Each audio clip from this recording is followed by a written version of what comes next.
Hello, Taurus, and welcome back. I am Sarah Mackenzie.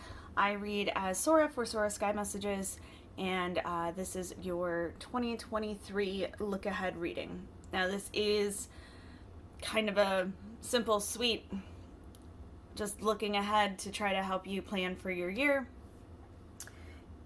Being that it is a reading for all Tauruses and not individual, you can expect it to maybe not hit everywhere.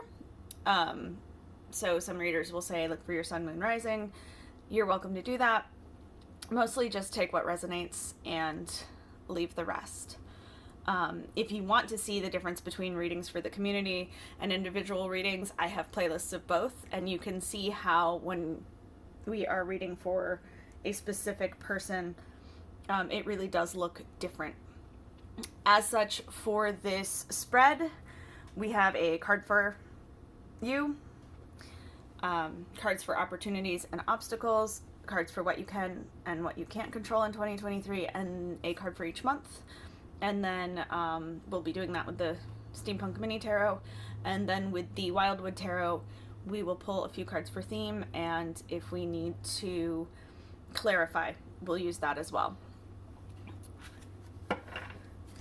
If you were to book a year ahead reading, I would say you would be better off booking an hour-long slot. This reading will probably be about 20-30 minutes, but that is, again, because it is for the community. I am the only one who can decide if we're going to clarify anything, so it's a different type of reading than if I were to be reading for you.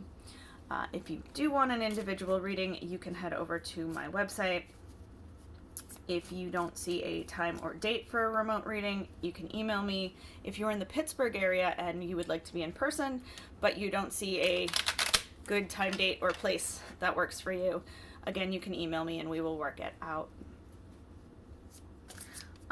Before we get started, as I shuffle, I would really like to tell you about what is going on with me for 2023.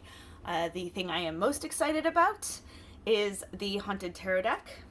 Killer of Pancake illustration, a name that you would definitely be familiar with if you have been following me on any social media for a while. And I are collaborating.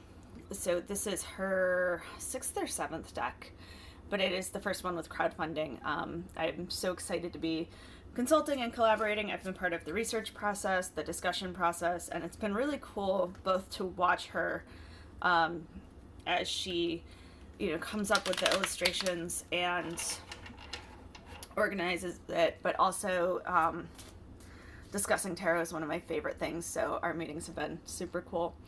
But we are going to Kickstarter January 10th. The link is the first thing you will see in the description. Please check it out. Please share. We are looking to raise enough so that this deck can be more widely distributed. Most of her decks have been small runs. I am lucky enough to own 4 of them. Yeah. But a lot of people, by the time they hear about it, it is already sold out. So we are trying to really make this something that goes a little bit farther. So if you could check that out, that would be wonderful. And we will get started with your reading now. Start with a card for you or us, as I am Taurus, Sun, Mercury, and Mars. Card for us. That is the 5 of Swords. So the 5 of Swords is kind of the cut and run card of the tarot. What I mean by that is this shows up when we have been going towards something, committing to something, working on something, seeing it as what our end goal is, and then finding out that what we're doing is not what we thought we'd be doing. This can be relationships, work, really any situation that you thought was going to be long-term, but once you got started, you realized this is not what I signed up for. It's an interesting thing as a card for us because this is less a theme of the year. We will look at that later, and more of a where we're at now. It essentially is asking us to start 2023 going in a different direction. Which, as the fixed earth sign, is not the easiest, but it is necessary so that we don't end up, with more swords in us. It can also be the card of the best of bad decisions.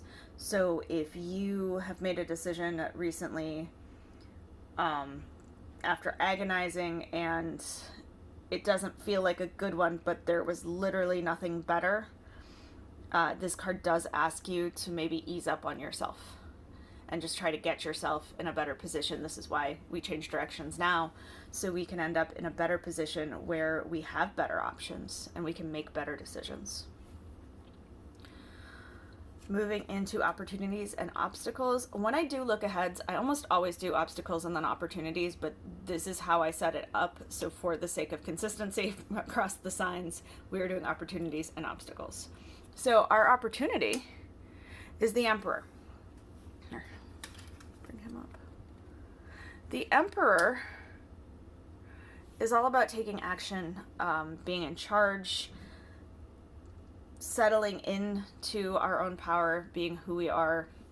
The Emperor is the card for Aries, but I don't tend to follow the zodiac cards. It's just a piece of information I like to put out there sometimes. But there is a confidence to the Emperor. He is the culmination of all four kings, and as such, he has been through everything in the minor arcana.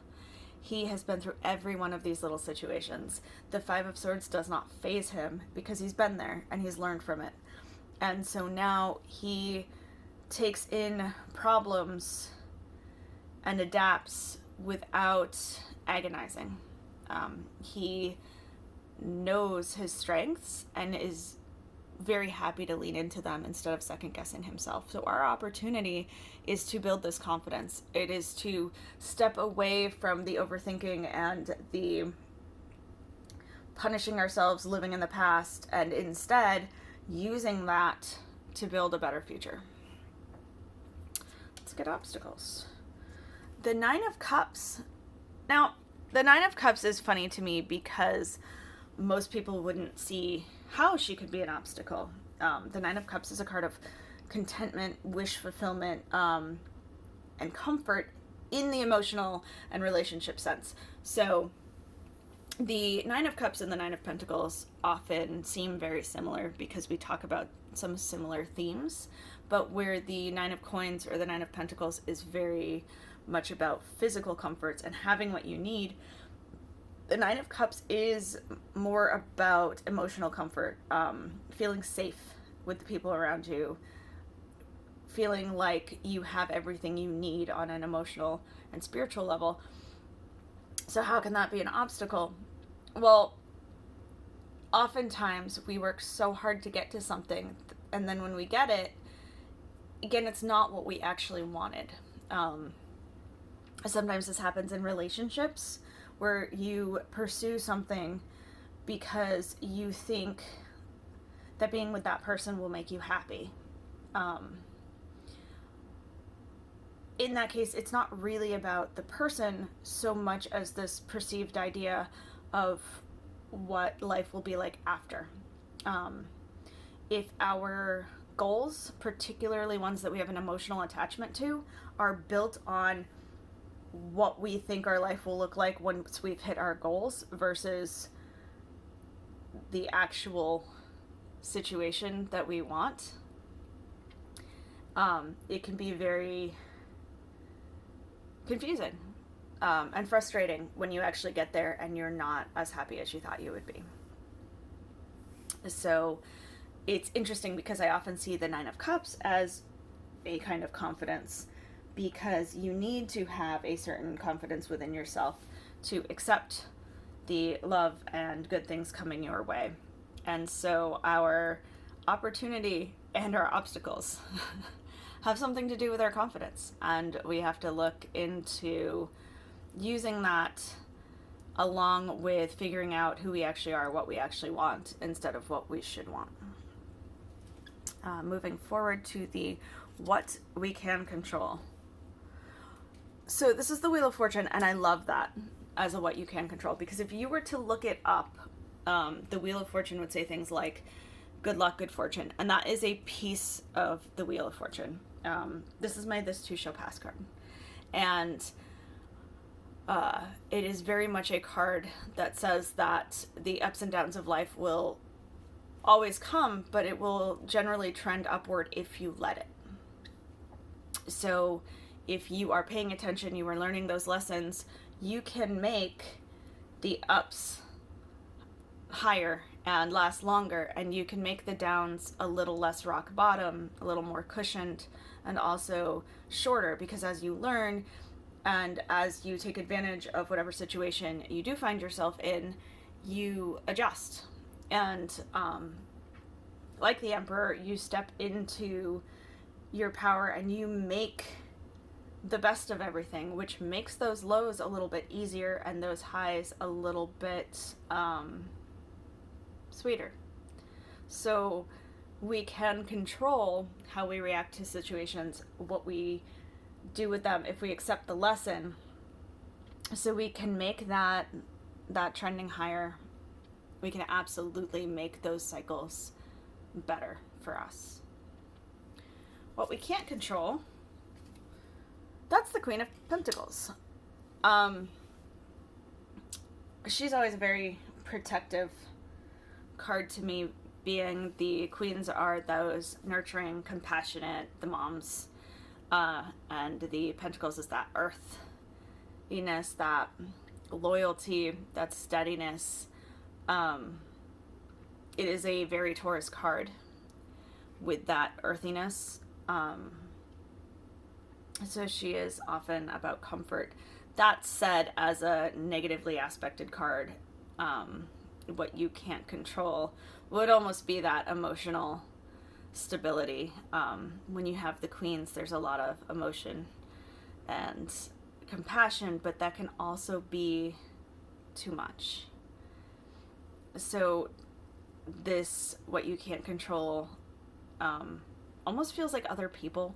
The Queen of Pentacles is very much my card of the safe space, having a place where you are comfortable, but also having enough that you can invite others in, you can be that safe space for others. So in terms of what you can't control, you may not be able to save everyone. And I feel like that's been a theme for Tauruses lately. I am not an astrologer, but I follow a lot of them, and listening to various readings for Tauruses and various astrologers, this attempt to save everyone seems to be kind of earthing lately. And we can't. So we can absolutely control what we do with ourselves, but we cannot control what we do or what others do. And I think that's fair. Moving on to a card for every month. For January, we have the Three of Cups, Celebration. This is one of my favorite cards in this deck. One of the things I failed to mention in the review is how much they play with the genders and that sort of thing in the cards. So the way it comes together is very fun. But the Three of Cups is a card of celebration, and not celebration in terms of like, yeah, you did something, let's go out and celebrate it. It doesn't have to be about an accomplishment. The Three of Cups is about celebrating life and the people you love and the people around you. So this is very much saying that for January, once we have let go of that idea of beating ourselves up and having to switch directions, we're going to spend time with the people we love, and we're going to be excited just to have who we need in our lives. We're not going to, again, get caught up in the past. We are going to celebrate the present. I love that, and that's a great way to start the year. For February, we have the Ten of Cups. The Ten of Cups is the happy endings card. And there are so many different kinds of happy endings. You do see they have kind of the wedding arch going here. They often have a family standing under a rainbow, and marriage is a wonderful, happy ending, but it is not the only one. So this can be, excuse me, cars. This can be a graduation. This can be a promotion. This is about something that makes you happy. Now, if it is a promotion, this would have to be working somewhere that you love, because we do have that emotional attachment of the tens. One thing that does come to me with the Ten of Cups is this reminder that because it is an ending, even if it is the happy ending that you have worked for, it is okay to feel disappointed or mourn or be a little bit sad about the things that you had to let go, the directions that you had to change, the paths you had to get off of so that you could go down this one. Absolutely, you should be happy and you should celebrate, but it is also okay to feel the loss of whatever you had to let go of to get here. As gross as emotions are, they are important. They do teach us, and they do actually help us understand ourselves in the way that will help with that idea of the confidence of the Emperor and the holding on to the highs of the Wheel of Fortune. When we understand what makes us sad, it is easier to make the lows not as low, as long as we're not holding on to them. You can honor them without holding on to them. So for March, we have the Ace of Pentacles. What a beautiful thing to see after the Ten of Cups. The Ace of Pentacles says that, you know, your paths are wide open. It is the card of opportunity. It speaks to new options for abundance and new beginnings. So we tend to think of this in the job direction because it is Pentacles. Pentacles are finances and success, but they are also time, energy. They are the resources. They are the building blocks of life. So really, this gives you more to work with, more opportunities, more potential, so that whatever path you choose now, you can be really successful in it.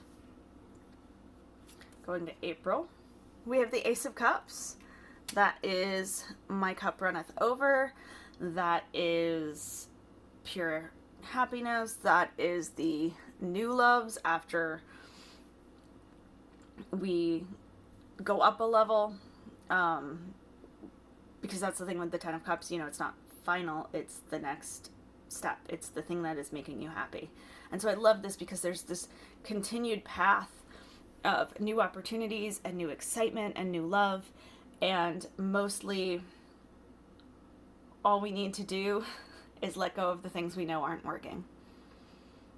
Embrace the change. Not the easiest thing for the fixed earth sign, but it is looking to be our thing this year. If we can stop keeping ourselves where we aren't supposed to be, then the things coming in are going to be really wonderful. I love that we have two aces in a row, especially right after a happy ending. You know, it's just kind of building and building. In May, we have the Knight of Pentacles, who fears change. But he also speaks to steadiness, routine. This can be kind of settling into a new routine. Once we have had so many new things come in, we do need to make changes to accommodate that routine, and make what we do work the best for what we are doing now. June, we have death. If you have watched me, or any well-trained or well-learned tarot reader, you will know that death is not about dying. Death is about transition, moving to the next phase. I love this because there's a growth aspect to it, and this guy who fears change seems to be trying to walk backwards into the past. Our death card is just sort of glancing, and she is ready to make that step. I see this very much as being able to not only accept change, but to embrace it and to really go into the transformation aspect of death. I don't use that one a lot because I feel like it gets thrown in as transformation as like this instant thing, but really it is gradual. But this is that emotional aspect where we've been changing for a while and maybe we've been resisting it, but it's been slowly coming, and this is almost that emotional transition where you're like, oh yeah, I've changed, I'm changing, and it's a good thing. July, we have the Page of Swords. This is a communication card. The pages are messengers, the swords are communication. And so while all the pages are messengers, the Page of Swords really is my watch your mail, check your email. This to me says that there should be some interesting news coming in. It should be something that helps you probably along one of these new paths, but it is definitely the kind of thing that will help you amp up whatever you are doing. This information will help you figure out something that you need to really take it up to the next step. In 2023, there's going to be a lot of leveling up of sorts for you. In August, we have the King of Cups. The King of Cups is very much a card of balance between head and heart. It is the card that says, please don't play it safe, but also make sure that you have enough of a foundation, you have enough of a plan that you are taken care of, that you're secure. So he won't do anything that doesn't make him at least a little bit happy, but he is also not going to do anything that puts him in a bad position just because he thinks it'll make him happy. This can also be, you don't hear me saying this a lot because between it being a general reading and my not being the biggest fan of love readings, this could actually be somebody coming in terms of love. The King of Cups, because he's so balanced, makes for an excellent partner. And because he has been through everything, all of the ups and downs of the cup suit, he is very emotionally aware. He is very much somebody who would be a partner versus somebody who would try to make you fill in the blanks for him. He's not looking for somebody to complete him. He is looking for somebody to enjoy life with.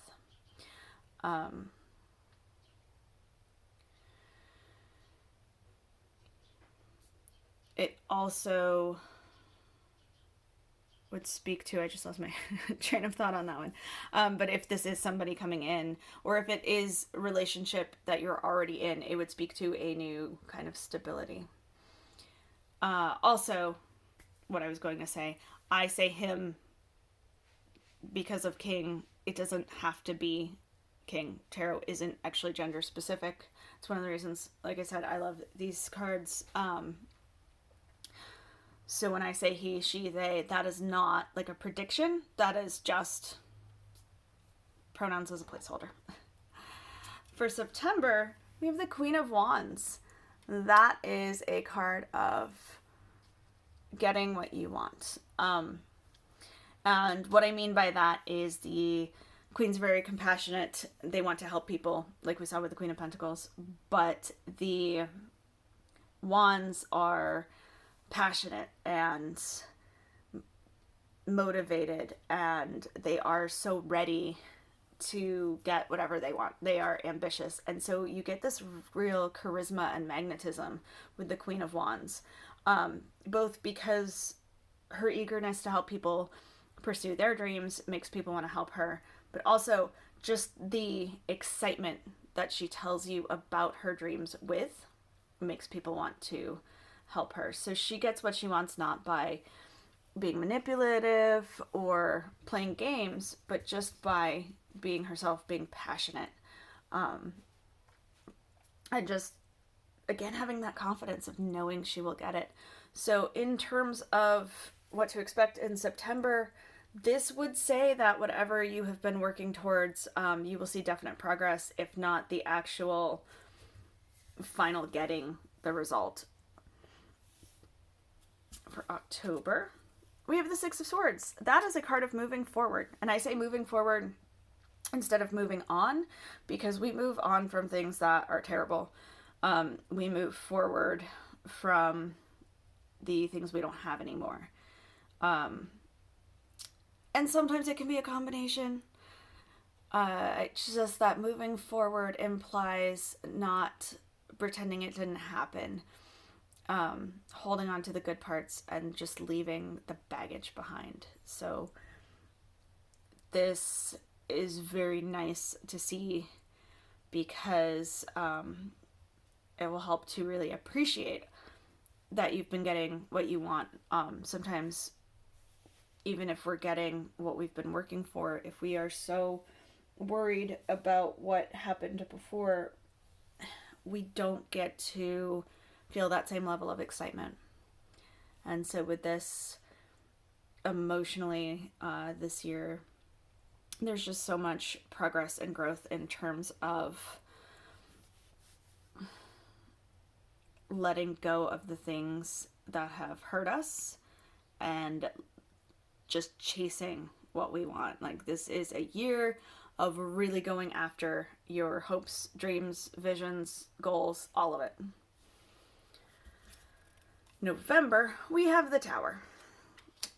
So, personally, I don't love to see the Tower, but I do love to have it as a heads up. The Tower is the big shakeup. The Tower is short term not what we want. But in long term, it's great. These are the moments that while they're happening, you are devastated, honestly. But when you go back later and you realize where you were versus where you are, you're like, oh, thank goodness. If that hadn't happened, I wouldn't be here. Having this here, though, means that you can start to look at your foundations. We've been building a lot. If you look, or you'll be building a lot. If you look, if that is something you were doing quickly, you may miss a few cracks. So knowing that there will be shakeups in November, you can, again, start to cushion, like we talked about with the Wheel of Fortune. You can make that low less devastating. Instead of rock bottom, it can be rebuilding. If you are able to find the pieces in the foundation that aren't working, and you can fix them or take them apart on your own, it will be a much softer landing. We can't really get rid of the Tower moments, but we can make them softer and more beneficial to us. If you avert it, honestly, you usually just push it down the line and make the split bigger, the cracks bigger, the landing bigger. If you see it coming, you can start to dismantle and rebuild. So what that says to me in terms of how we have so much going on is that you're going to be wanting to be doing a lot of experimentation, not committing right away to the first opportunity, and that will be hard, but a lot more exploration and a lot less jumping in with both feet, and we should be able to make that more of a learning experience than a devastation. Moving on to December, we have the World. The World is a card of culmination. It is reaching your goal. And it isn't possible without learning. So it's interesting to see after the tower because, again, if you can soften it, that rebuilding will take you right to the end. The world is the final card in the Fool's Journey. It is a card of culmination, reaching goals, getting what you want. Again, with like the Ten of Cups, it is okay to look back and miss the things that the tower took away from you. But ultimately, that will be the moment where you look back and say, oh yeah, that had to happen, or things would not have gone the way I wanted them to. What a nice way to end 2023 too, to have met our goals for the year.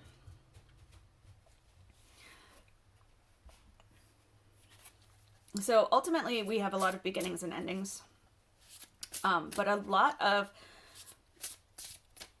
change in how we see ourselves and what we think we can handle, and just a lot of growth in terms of confidence, in terms of finding our way and knowing that we have, knowing that we're safe, knowing that we have what we need, and knowing that we are perfectly well off just with who we are. So I'm going to be using the Wildwood Tarot now to grab 3 cards for the theme. And while I shuffle, I'm going to thank you for liking, subscribing, sharing. When you can help my channel and my readings and that sort of thing find the right people, it is helpful both to me and to the people who needed it.